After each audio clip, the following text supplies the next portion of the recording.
Yeah, it's a great little buzz. You know, right from when you get through those gates, you see JT at the door, and you know, directs you to your car park, usually with a little bit of abuse, but that's always quite funny. And then you walk into reception, it's just like being home. It's always nice to come back to Edgbaston, mate. One of the great grounds in the world.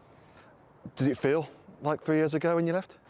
You know, it feels like a lot longer, but maybe that's what happens when you're playing cricket so much. You know, I was playing quite a bit at the time, and when it go from day to day to not so much as frequent now, it's obviously a different role I'm in now, so I don't spend the time out in the field as much, but instead I drink more coffee.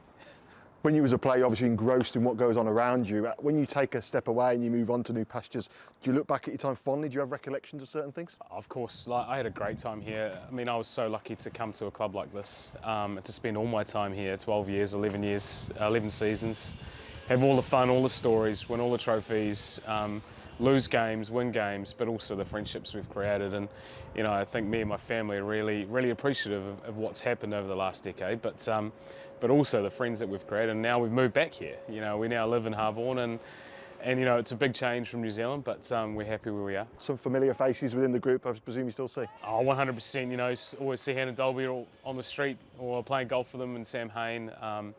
Catch up with Ian Westwood quite a bit. Jonathan Trott you see quite often. But you know, I always enjoy coming back here, whether it's to help the guys out. And there's a new range of players coming through, and they're so exciting to watch, and you know, so exciting to probably have a little piece of when you get the opportunity. Working in England at the minute, you've got to be neutral, but do you still have one eye on Warwickshire scores? Oh, of course, I've got to sort of be neutral, but I'm a super fan of Warwickshire, and I always will be. I mean, for what it's done for me and my family, suggests I should really give that energy back, and I love doing it. I love coming to this ground, I love seeing the Bears play, and I love seeing them win. Behind you, Rob Yates just got 50. It's pretty crazy to know that you were captaining him all those years ago, a young boy. It must be pretty special to see stuff like that. Yeah, I was just watching him before, actually. No, not much has changed in terms of the way he plays, but that's the talent he's got. And you know, his game will keep progressing.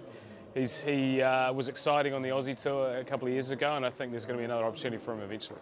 Once a bear, always a bear is a motto that we use. Is that still something that you really hold dearly? 100%, mate, and that's why I love coming back, and that's why I'm still the super fan that I am of Warwickshire, and the Birmingham Bears as well, and now the Phoenix. So it's awesome to be back at Edgbaston, to keep coming back anyway, to live up the road from what has given us great times. But once a beer, always a beer, 100%.